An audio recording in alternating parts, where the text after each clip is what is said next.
Guys, we are at 1,000 subscribers, and this video is all about being a 1,000 subscriber celebration. I am super stoked. Thank you so much for everybody who has subscribed. And if you haven't subscribed, it's definitely not too late. Jump in, subscribe, because we've got a lot of eMoto content coming down the way. Okay, so I want to give you guys a couple of updates. I've purchased a few products that I'm going to be featuring on this channel that I think will be really cool. One of them is actually made by a company called eMoto, and I wish I would have found this product prior to actually doing my tire install, because in this box is actually a specific spacer that will space it out to where you can fit wider tires on it. It's going to push your chain ring out, and it also does some stuff down here in the drivetrain area. So I've got a lot of research to do. I did watch their video on this, and it looks relatively easy to install. So I'm going to make a dedicated video just for this in the coming month, just to show you guys exactly how to not have to shave the side of your expensive tires like these MX-33s. Apparently this will do it. And I can't remember the exact price. I'll put it on the screen here, but I want to say it was like 35 or 40 bucks. Pretty inexpensive for something that can save you a lot of time of having to shave the tire or worry about your tire size. So can't wait for that. Hope you guys stick around for that one. I've also purchased through RevRides, I've purchased a peg drop system that's made by Warp9. Now, I originally wasn't really interested in this setup. I thought, well, what's the point of that? But after my last ride, I tell you what, my knees got really tired, and I felt like, man, if my feet could just go down just a little bit further.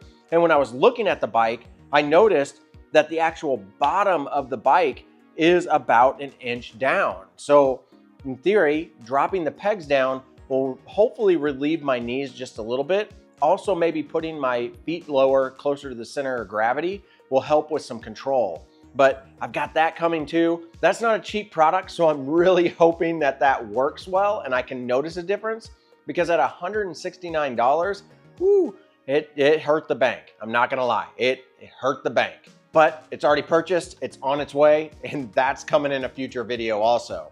Now, I did tell you guys that I was gonna show you what was in that box from my last video on this video.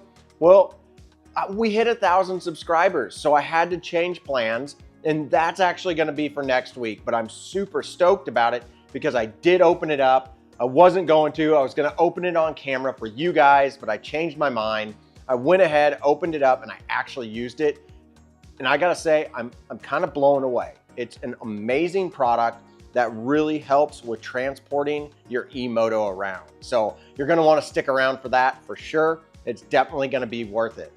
But I did ask several of you guys for some questions, and I got a few, and I wanted to go over the few that I did get. So Troy903, you asked a very specific question. You asked, do you know where I can get a 428 sprocket from for the 3.0? He wants a 48 tooth, but he can't find it anywhere. I'm not gonna lie, Troy, I had no idea what 428 meant. I actually had to do some research on this. And 428 is actually the chain width that comes on a 3.0. So if you have a 2.0, you have a different chain width than what you have on the 3.0 because it's got the more upgraded heavy duty chain, which is apparently 428. Now, I don't know what the 428 stands for, but I can tell you this, Troy, I have no idea where to get one of those, because it seems like that particular chain width, whenever I research it in reference to eRide Pro, is impossible to find. So I'm with you on this. I want to know where we can find a sprocket that is 428 width for a 428 chain that either comes in, I believe the 52 is what comes on the bike, or this 48. So the reason why Troy probably wants a 48 versus the 52, I believe that comes on here, is because you're gonna get more speed out of it. I did quite a bit of research on this different type of sprocket setup. And the sprocket, if you guys wanna know, is this right back here. It's your gear that's in the rear of your bike. And this particular one, I believe, is a 52.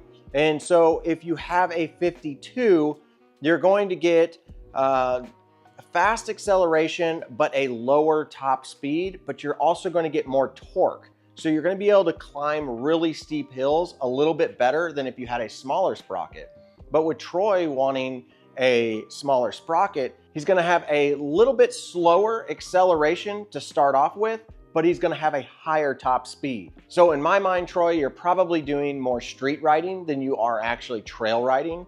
Let me know in the comments if I got that right. I would assume that a street rider would want a 48 to be able to go faster on their top speed, where a trail rider would want a 52 to get more torque to be able to climb technical trails. That was a question from Troy 903, and I appreciate that one. The next one is from Just Cameraman, and the question, is the bike easy to set up? For instance, someone that has no experience, can they actually do it? And the answer is absolutely. The eRide Pro comes with all the tools that you need in the box. They're not super high quality tools, but they are tools nonetheless that will allow you to assemble this bike and do it correctly. The biggest thing that I'm gonna recommend is get a motocross stand. They're not expensive. You can get them for like 40 bucks, maybe 50 bucks. And let me get mine real quick. So this is mine, and I believe I paid like 50 bucks for it. I'll put a link in this video if you guys want to pick one up. I just bought it off of Amazon. This will save your life when you go to put that front wheel on. It just makes it a lot easier. You would really struggle if you were trying to put this bike together without a motocross stand. It would be very, very hard. You would need multiple people. So the next question is from a viewer that actually has commented an absolute ton and supported this channel from day one, and I greatly appreciate it. And he also supports my other channel, Run Bike Mike. It's Trail Pimp 6369. Thank you so much for your support. It's awesome. I love seeing your icon pop up when a comment gets sent over to me in a notification. I see it's you. I'm like, yes, it's Trail Pimp. So his question's pretty technical. He asked, how do you like the power delivery on this bike? I have a Stark set to 48 horsepower. I cannot do, he says, I cannot do the full 80 horsepower. What is your horsepower with this ride? Well, to put it simple, eRide doesn't actually state that, but there is a calculation on how to calculate it. And I was actually kind of shocked at what I prefer to ride in.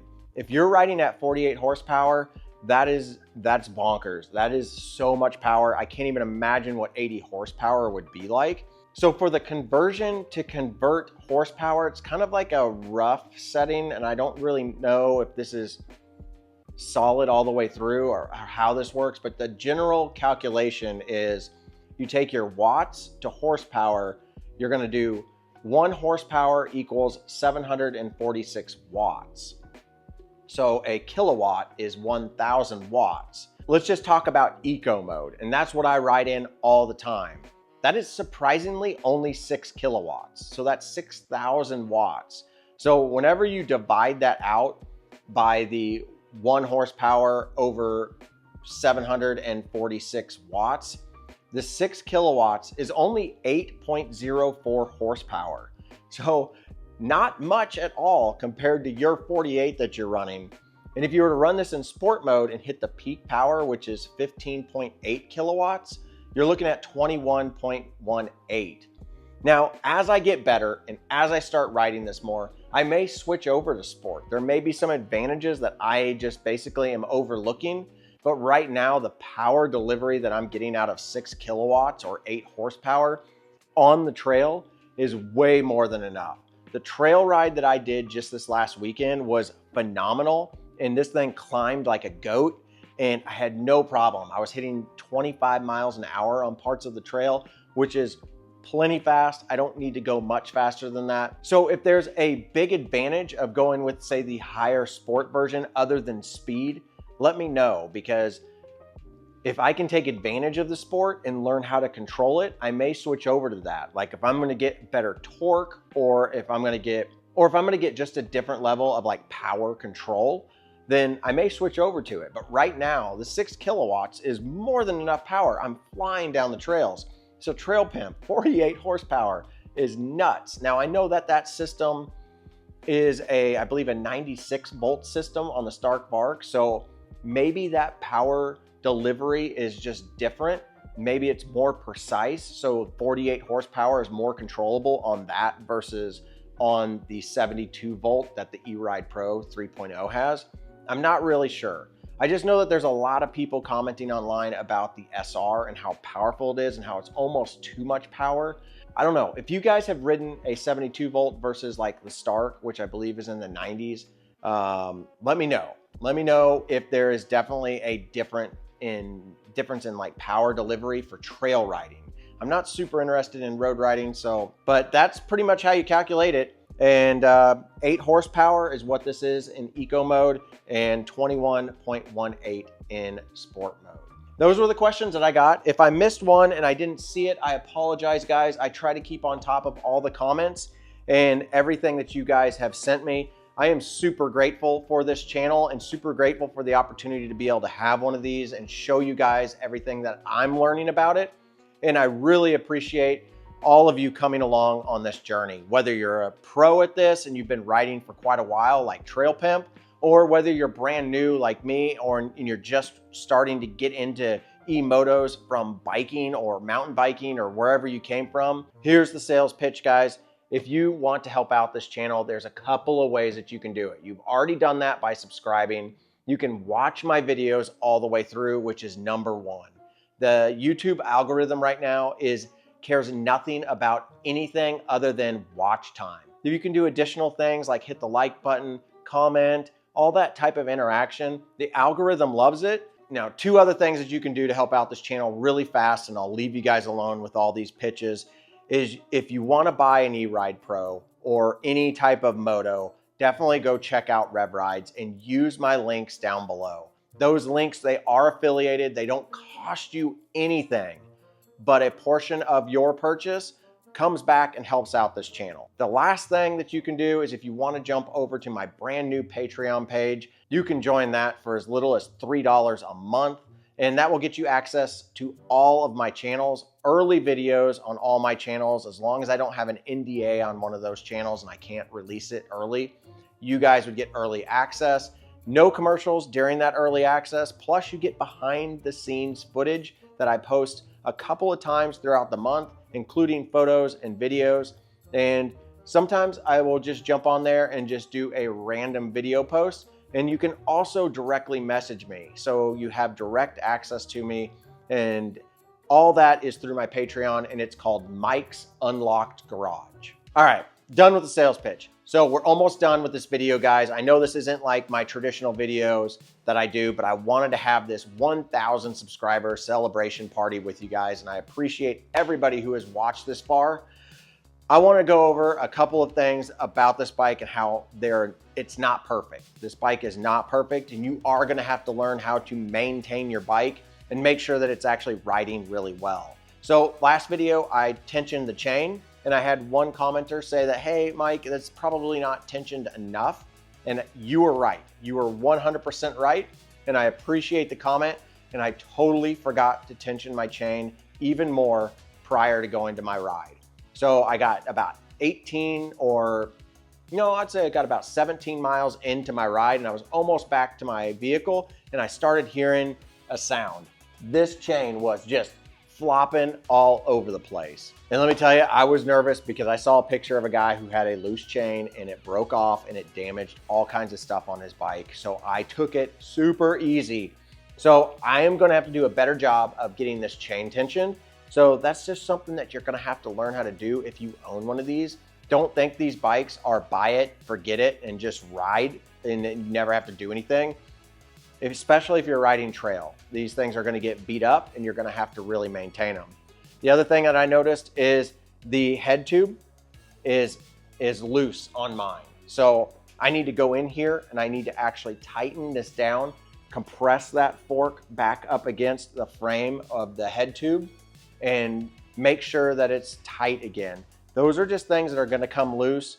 There's one thing that I really wish eRide Pro would come out with, and if they have it already for shops, I wish they would release it to the general public, and that is a detailed spec sheet with the exact torque of every single bolt. The SR is supposed to get a longer seat, and I'm really hoping that that longer seat can be purchased separately, because I have found that this seat is just really short. I'm 5'11", and I do wish that the seat actually came back as far as this fender. Have any of you guys experienced that, where you just wish this seat was a little bit bigger? I wish it was, because I mean, if we could push this back, you could push the fender back, you'd have better mudguard protection, which this bike does not have very good mudguard protection, but I could get back just a little bit further. Now, whenever I put those drop pegs on, I may not need it, but we're gonna have to see. I really hope that the SR, whenever they come out with that full length seat or the longer seat, that it's capable of being mounted to the 3.0, because that's something that I'm very interested in, is a little bit longer seat. Front tires holding good, so we got that changed out. It's not leaking anymore. Suspension feels really dialed. I did soften the suspension by 2 clicks to the soft side, and the slow. The rebound, I changed the rebound to the slow sides. Guys, thank you so much for being part of this channel. Again, if this is your first time watching my videos, this is not a traditional video, definitely go check out my other videos where I do all kinds of stuff with the bikes, go on adventures. But this is just a celebration of 1,000 subscribers. We did it, guys. Absolutely awesome. Now let's get the watch hours up and get our next 1,000 subscribers, so we can start really diving into this bike, and maybe even diving into some other bikes in the near future. All right, guys, as always, hit that subscribe button, hit the like button, leave me a comment, and get out there and ride your eMoto. Thought you was a threat. I do real life, do no tip or tat on the internet.